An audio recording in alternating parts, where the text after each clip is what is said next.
a otra de nuestras charlas entretenidas. Les agradezco su participación, sus opiniones y comentarios y sus sugerencias que nos permiten ir introduciendo los temas que a ustedes más les interesan en nuestras charlas entretenidas.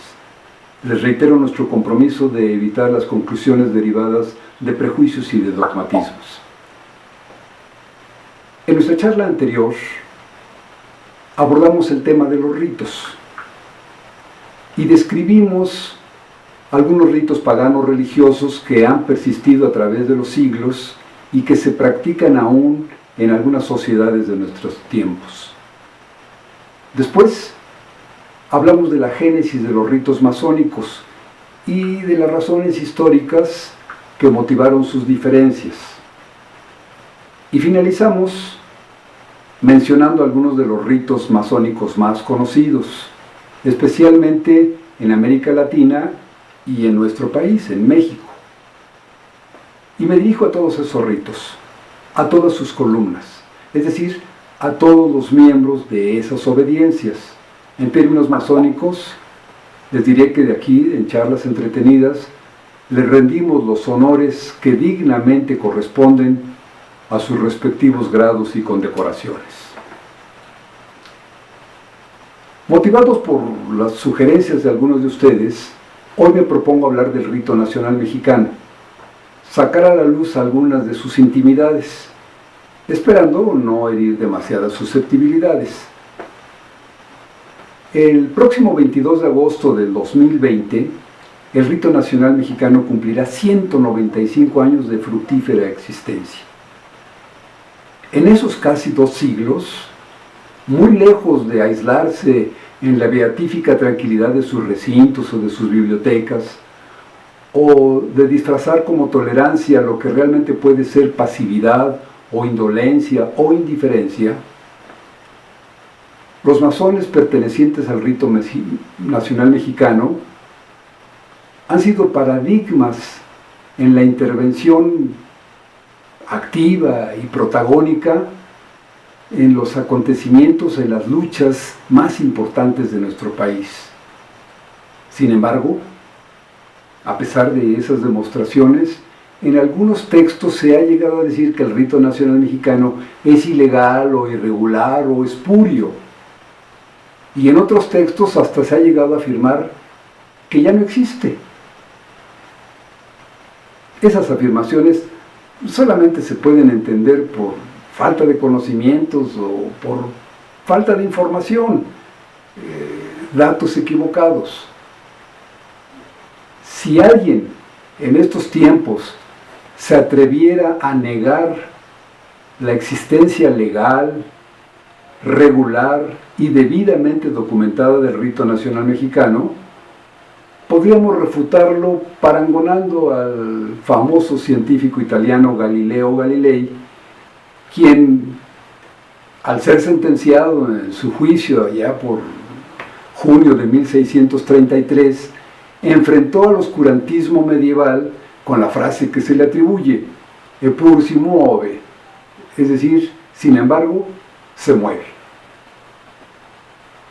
¿Por qué nació el rito nacional mexicano?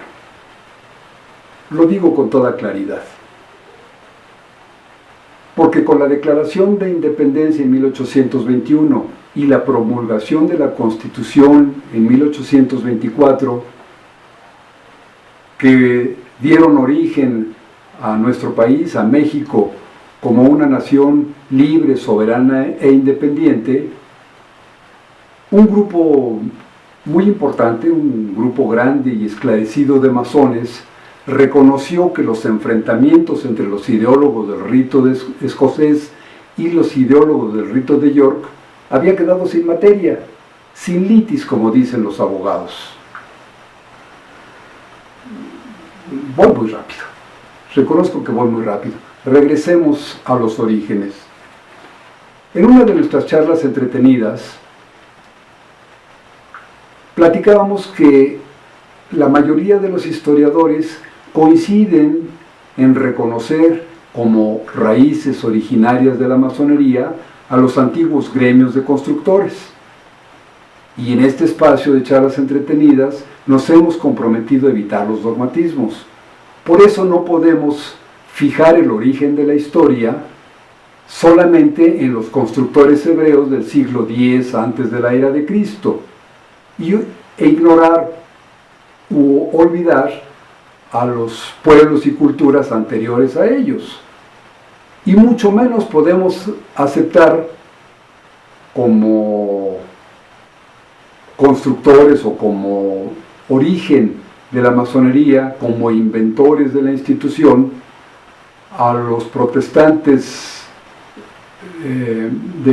protestantes presbiterianos ingleses o escoceses del siglo XVIII.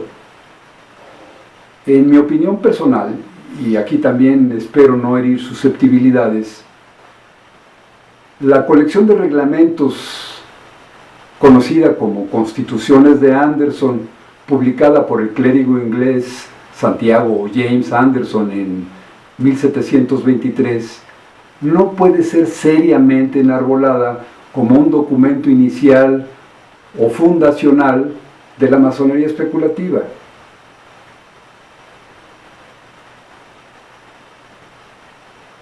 Aquí en la región americana, en los vestigios arqueológicos muy antiguos, por ejemplo el de Caral Supe en el actual Perú, que data de 2500, 2600 años antes de Cristo,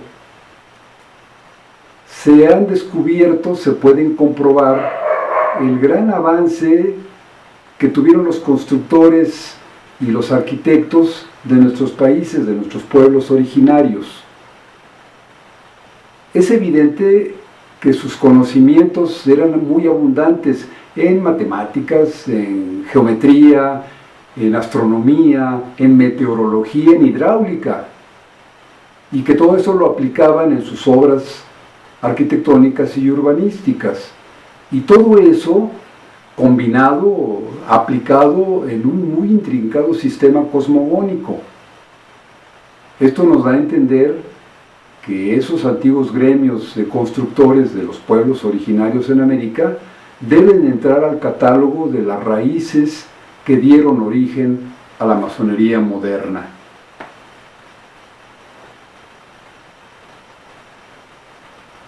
Hablaríamos, por ejemplo, para comprobar esto que estamos diciendo, de las cartas que el conquistador Hernán Cortés envió a los reyes de España describiendo lo que veía en la región recién descubierta.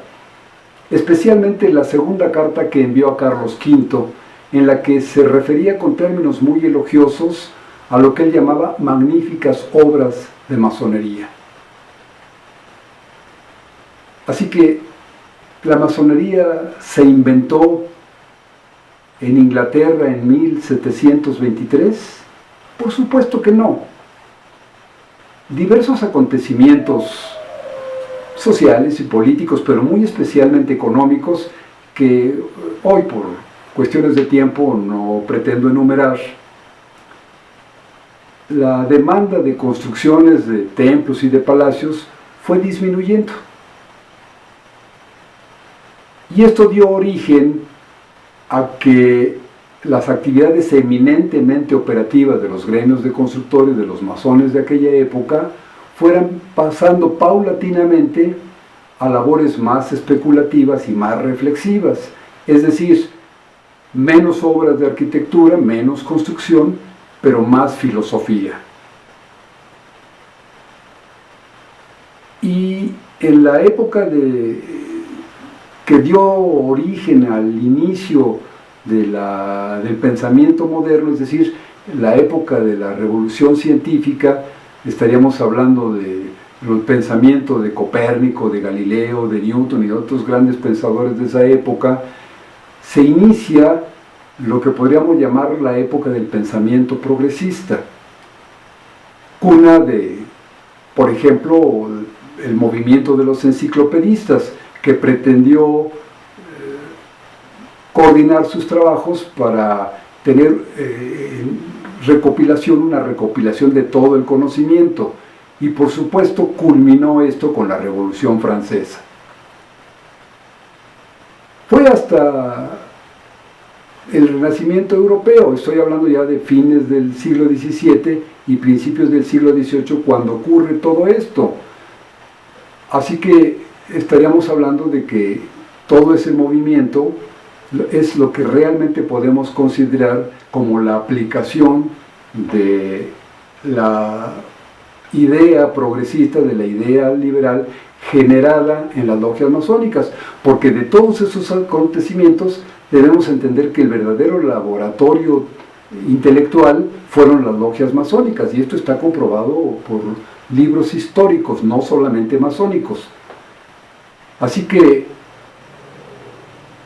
no se necesita ser un genio para descubrir los evidentes lazos, las evidentes relaciones de causa y efecto que existen entre todo lo que hemos platicado y las razones que dieron lugar a que ese esclarecido y numeroso grupo de masones renegara de sus logias de origen, yorquinas y escocesas, y se dieran a la tarea de crear el rito nacional mexicano. Acción que, por cierto, fue calificada y sancionada como alta traición en aquellos días. Por espacios de tiempo, les prometo que en la próxima de nuestras charlas entretenidas voy a continuar sacando al balcón estas intimidades del rito nacional mexicano y toda su trayectoria en la historia de la nación mexicana, desde esas épocas, desde su creación hasta nuestros días. Les agradezco que sigan interviniendo con sus comentarios y sus opiniones. Les espero en nuestras charlas entretenidas y les dejo entre tanto mi abrazo fraternal.